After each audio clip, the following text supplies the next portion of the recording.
Have you ever mopped your floor thinking you were clearing energy, but instead everything just felt heavier afterward? Like the room was spotless, but your mood stayed flat? It happens more than you think. Because in Feng Shui, mopping isn't just about cleaning. It's about how you move energy. And sometimes we're mopping away our luck without realizing it. Tina Myers, 35, mops her home almost every night. She's a working mom, raising her boy solo. After bedtime, she grabs her mop, turns off the lights, and gets to work in total silence. No music, no chatter, just the sound of water and wood. She thought she was doing something good, a small ritual to reset the day. But over time, things started to shift, and not in the good way. Bills started piling up. Her cash flow slowed down, and somehow the house just felt dull. Not dirty, not messy, just stuck. One night, her best friend casually asked, "Hey, do you ever mop at night without sound?" Tina said, "Yeah, it's my alone time." And her friend said, "Well, in Feng Shui, that's kind of like sealing your wealth inside a locked drawer." It sounded silly until it didn't. Because when Tina looked back, the quiet wasn't peaceful anymore. It felt like everything around her was slowly turning still. And that's when she started paying attention. So in this video, we're breaking down 5 silent mopping mistakes. Mistakes that can block Feng Shui energy, mess with your lucky flow, and quietly shut down your path to wealth, abundance, and even joy. If this kind of wisdom speaks to you, if you've ever felt like you're doing everything to stay afloat, and it still isn't flowing, thank you for being here. Feel free to hit like, subscribe, or even drop a comment below. It helps YouTube know you're part of this quiet shift. Let's get into it. Starting with the one mistake Tina didn't see coming. Sometimes the quietest rituals carry the loudest consequences, especially when silence isn't peace, but stuck energy. Tina always believed in keeping things calm. Her evenings were her own little rhythm. Dinner, bath time, bedtime story, and then silence? That's when she grabbed the mop. No music, no humming, not even the creak of an open window. Just the soft drag of water across wood, and the quiet echo of her own thoughts. For a long time, it felt comforting. Something about that silence made her feel like she was doing life right, like she was finally holding it together. But over time, something shifted. She couldn't name it at first, but the house started to feel heavier, like it was full of invisible fog. Not dirt, not mess, just a kind of stillness that never cleared even after she cleaned. Bills didn't just sit on the counter. They lingered. Plans with friends got canceled. Not once, but again and again. And Tina, who used to feel like she was moving forward, started to feel paused. In Feng Shui, movement isn't just about action. It's about inviting qi. And silence, when done wrong, becomes a vacuum. It sucks in energy and holds it. When Tina mopped in total quiet, no music, no words, no light, she wasn't resetting her space. She was freezing it. Every silent sweep she made sealed energy into place. There was no yang energy moving, no rhythm to stir cash flow, no sound to carry luck forward. It was like wiping the surface, but locking the wealth chi under a sheet of invisible ice. Tina didn't realize it, but her version of doing her best was slowly turning into a kind of emotional shutdown. She wasn't just mopping the floor. She was sweeping away her own spark. Her silence wasn't restful anymore. It was hollow. She used to sing to herself while cleaning. She used to open windows. She used to feel light afterward. Now, she just felt like she was going through motions. And that's when the guilt crept in. She'd think, I should feel grateful. I should be proud I'm keeping up. But the truth was, she was exhausted. Not physically, but spiritually out of breath. Think of it like cooking without heat. You've got the ingredients. You've got the pan. You even move the spoon around. But if you never turn on the stove, you're not actually creating anything. That's what Tina was doing, mopping in silence without any energy ignition. She was moving the mop, but never turning on the energetic flame that transforms movement into momentum. A study from the University of Melbourne found that ambient sound, especially familiar music, can stimulate dopamine release in the brain, increasing motivation, clarity, and mood. When you remove all sound from your actions, you strip your brain of that emotional anchor. The silence doesn't relax you. It blanks you. And in Feng Shui, when action becomes empty, it loses its ability to shift key.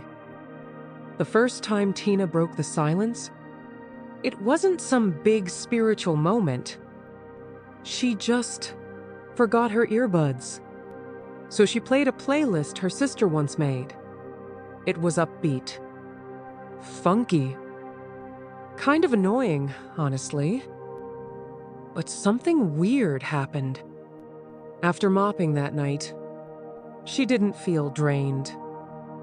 She felt good. The air didn't feel thick. The room didn't feel cold. It felt like energy moved for the first time in months. So she tried it again the next night. And the next. Each time, she added one more thing. Opening a window, humming a little, talking to her son's toys as she cleaned under them. And the silence started to lift. Not just from the air, but from her. She realized the mop was never the problem. The silence was. Now she laughs about it. She tells people, I wasn't mopping. I was emotionally scrubbing in stealth mode. And honestly, it checks out. Because no matter how nice your mop is, if you're using it like a ghost with a grudge, your Feng Shui won't thank you. Now she treats mopping like a moving meditation, with a beat, a breeze, and maybe even Beyoncé. And suddenly, her house isn't just clean. It's alive. You don't always need to change your tools. Sometimes, you just need to change the energy you bring into the room. Every ritual has a window. And when you miss it, what should bring flow starts pulling things away. There's something about late-night silence that tricks you into thinking it's sacred. Like anything done after dark carries more meaning, more calm, more intentional energy. For Tina, 10 p.m. was her sweet spot. The house had stopped buzzing. Her son was finally asleep. The fridge wasn't humming as loud. Even the hallway air felt still. She would fill her mop bucket with hot water, lemon oil, and a bit of vinegar. And she'd start moving room to room, like a quiet caretaker of her little universe. It felt sacred, like this was her moment of power. But after weeks of this habit, Tina began to feel like her energy and Harry never rebooted the next day. She'd wake up tired, not sleepy, but energetically worn out, as if the morning already had a weight before coffee even touched her lips. And things started happening. Money felt stuck. Invoices she sent got delayed. Random tech issues popped up, like something in the flow had shifted from working to waiting. And all she had done was mop a little later. In Feng Shui, timing isn't just about productivity. It's about rhythm, flow, alignment. Each day, qi moves with the natural arc of energy, from sunrise yang to evening yin. And after 9 or 10 p.m., the home energy descends. It settles, wraps, grounds. When you mop during that time, you're not clearing. You're stirring up settling qi. And that's like trying to make soup. After the stove's already turned off, Tina thought she was creating calm. But she was actually dragging stagnant energy right back into the floorboards. Worse, she was doing it during the very window when cash flow, wealth attraction, and lucky qi should have been resting, resetting. Instead, she was pulling it back into movement when it needed stillness. Tina always pushed herself to make time when no one was watching. But somewhere along the way, that turned into make do when you're most empty. She thought, late night is all I've got to give, so I better give something. But the truth?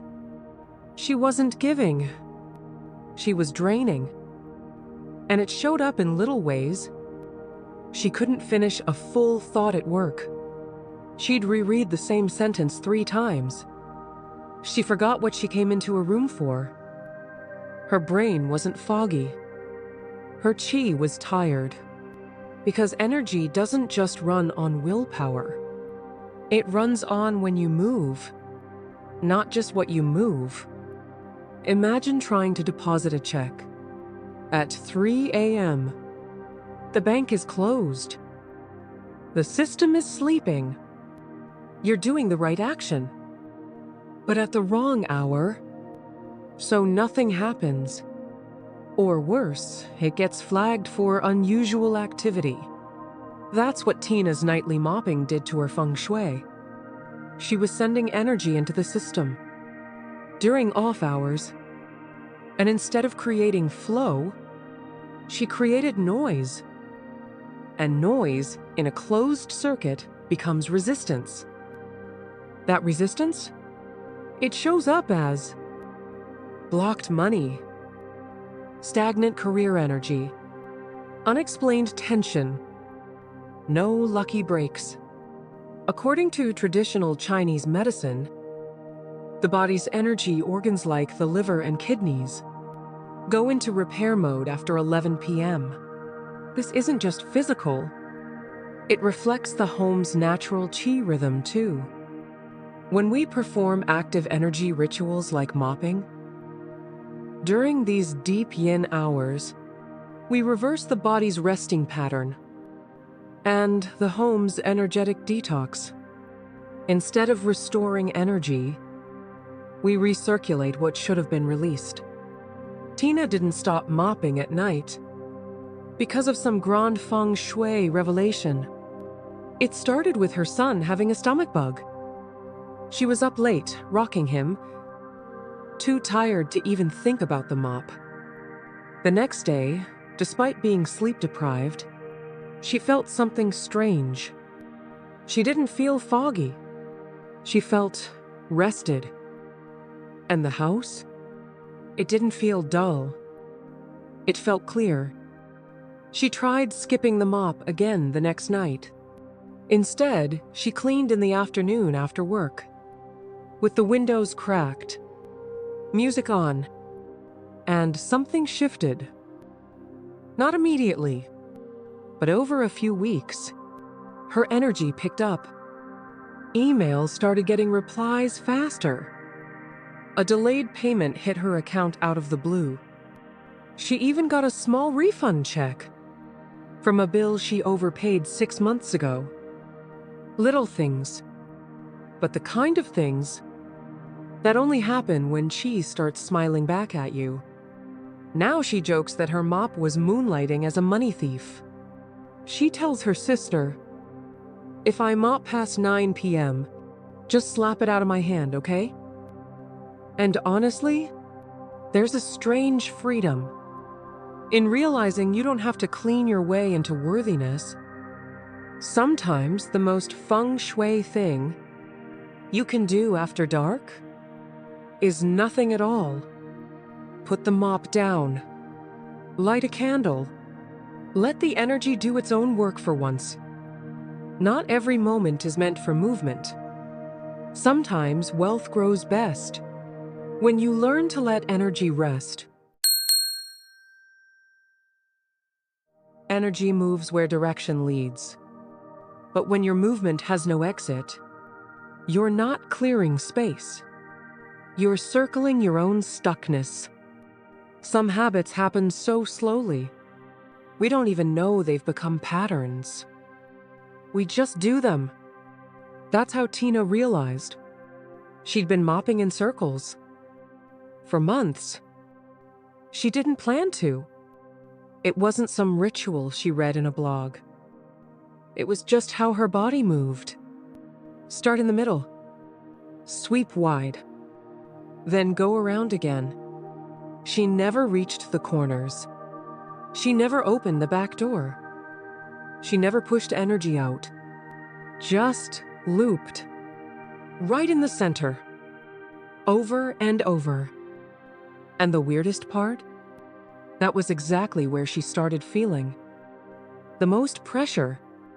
Not emotionally, physically. The center of her home started to feel like the slowest place to be. Her son would drop toys there and forget about them. Deliveries got stacked there. It became the just leave it here zone. It was the heart of the house, but it was losing its pulse. In Feng Shui, the center of the home is called the Tai Chi point. It's the energetic pivot, the balance beam of your space. If that point becomes blocked, money flow, luck, energy, and even your health can get tangled. When you mop in circles and stay in the middle, you're reinforcing stagnation. You're confirming to the energy. This is where we stay. We don't move, we don't flow. And energy listens. So it stops moving. Cash doesn't circulate. Ideas get stuck. People feel sluggish in the space. Without knowing why, Tina didn't realize her circular mopping was turning the energy inward until everything in life started feeling stuck in review mode. The funny thing about going in circles is that it feels like progress. You're moving. You're doing the thing. You're not sitting still. But your mind knows. Your body knows that you're not going forward. Tina started noticing. She'd circle conversations too. She'd revisit the same worries. Repeat the same to-dos. Replay the same feelings about things that were already done. Emotionally, she was spiraling. Not in a dramatic way, but in that quiet loop where nothing fully lands and nothing fully clears. And that's when she realized the house wasn't the only thing caught in the middle. She was too. Imagine driving around a roundabout and never taking an exit. You keep turning. You keep checking mirrors. You stay in motion, but you never leave. Eventually, you run out of fuel. Your GPS starts recalculating, and you start forgetting why you even got in the car. That's what Tina was doing. Not just with her mop, but with her energy. She was cycling in the same pattern, hoping something would break free. But nothing breaks if it's never given a way out. Neurological studies show that repetitive movement without direction can actually reinforce cognitive fatigue. The brain doesn't register progress. It records effort without resolution.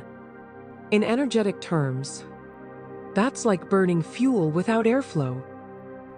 And in Feng Shui, repetition without flow creates energetic friction. Your body starts to absorb the drag instead of releasing the pressure. The shift didn't come from a podcast or a Feng Shui video. It came from her son. One afternoon, he ran through the house, chasing a balloon, and it bounced straight out the patio door. She forgot was open.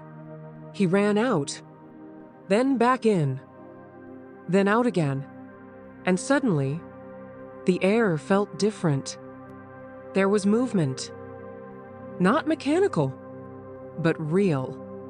Later that night, when she grabbed the mop, she opened that same patio door and just tried something new.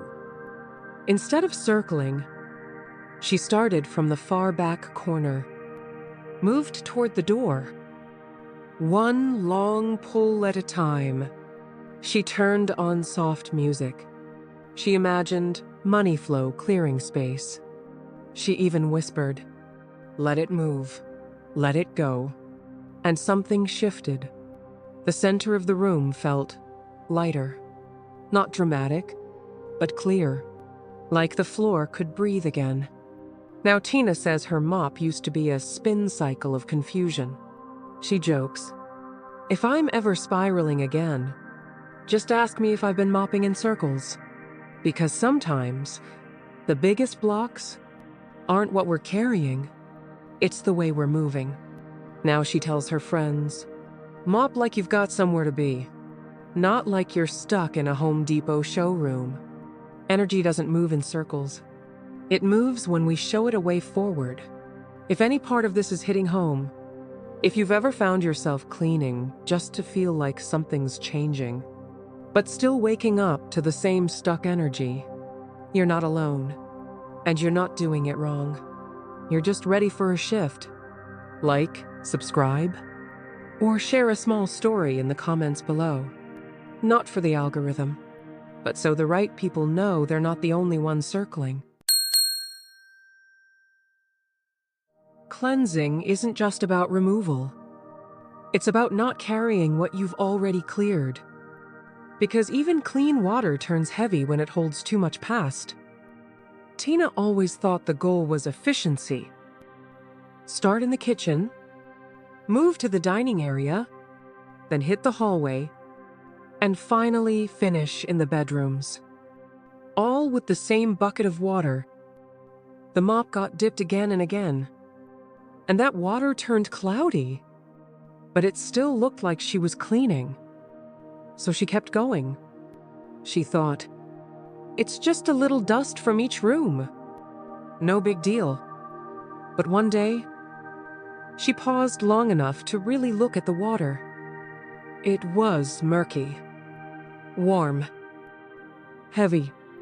And something about that moment hit her deeper than it should have. Because that water, it felt familiar. Like a metaphor for how she'd been living. Carrying each room's weight into the next one. Dragging old conversations, old worries, old pressure throughout her entire space. Without pause, without reset, without rinsing. In Feng Shui, each space has its own energy field. A room holds the residue of what happens there. Joy, frustration, calm, confusion. And water is a carrier of memory and vibration. So when you mop with old water, you're not just failing to cleanse. You're redistributing stagnant qi. You're moving it from the kitchen to the bedroom, from hallway to heart center, until the entire home carries a shared dullness. It blocks the money energy that wants to rest near the front door. It muddies the clarity in spaces of focus. It drags down the lucky flow meant to rise in spaces of joy. And over time, you don't just feel stuck, you feel blurred. Like life is happening through a film of something used. Tina started feeling it in her energy, long before she saw it in her bucket. That vague sense of too much that never came from one thing. The feeling of being full, but not nourished. She'd walk from room to room and feel like everything carried the same mood. Not hers, not her son's. Just a slow kind of weight that didn't match the effort she was putting in. She wasn't lazy. She wasn't disorganized. But she was moving in a loop that never refreshed. And that's what made her tired. Not the work, but the drag. The emotional drag of doing something with good intent, but watching the result feel blah. That mood where things aren't bad, they're just not better. And that's the kind of energy that quietly drains your wealth field. Imagine brushing your teeth and then rinsing with old coffee. You're still doing the action, still completing the step, but what you're using is pulling everything backward. Same with mopping. You're moving forward, but dragging the before with you. That dirty water? It doesn't just stay in the bucket. It stains the qi of wherever it lands. And Feng Shui is precise. It doesn't ask what you meant. It reflects what you actually did. Studies in environmental psychology show that stagnant water, especially when held indoors, can become a subconscious stressor. Your brain picks up on the inconsistency. Why does it smell clean but feel heavy? That's the mind trying to make sense of residual sensory signals. Old water carries microparticles of dust, oil, and energetic imprint. And in energetic medicine, any container holding used elements becomes a loop vessel, constantly recirculating old data. Feng Shui views this as a loop of unresolved emotion that halts flow. Tina didn't change her habit overnight. The switch happened one Sunday morning. When she had a little more time, she decided randomly to dump the bucket halfway through and refill it with fresh hot water. That next half of the house, it felt different. The smell carried better. The air felt cooler. Her body didn't ache after. It was subtle, but real. So the next time, she did it again. And she started adding little touches. A mint leaf in the water, a slice of orange, a drop of rosemary oil. She even started talking to the water. Not in a weird way, just casually. Thanks for helping me shift things. And it worked. Cash started moving. An overdue refund showed up. A stalled project got picked up again. And for the first time in months, the energy in the house didn't just feel okay. It felt new. Now she tells people, I used to be a mop mule, just dragging my stress from room to room in a bucket. And every time she dumps the water now, it feels less like a chore and more like releasing. Whatever the week tried to sneak in, She jokes that the water's her emotional weather report. If it's too dark, time to shift the forecast. Don't just clean where you live. Clean what you carry between rooms. Because the path to wealth starts with what you're willing to pour out. Sometimes, it's not the big messes that block us. It's the small corners we ignore. Right when we think we're finally in the clear. Tina was getting better. She changed her timing. She played music. She opened windows. She refreshed the water. She even got into the habit of lighting a candle. After she mopped, a tiny celebration for doing something right. But something still felt unfinished. It was subtle. That kind of almost done feeling, where you look around and it should feel right, but the air isn't quite clear. It's like the house is holding its breath. She thought maybe it was in her head. She'd double-check each room. Everything looked fine. But one afternoon, she dropped a small spoon while walking past the dining table.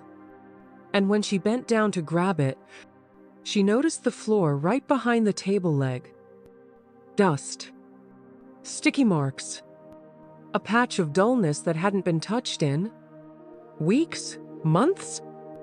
And just like that, it clicked. She hadn't been finishing. Not really.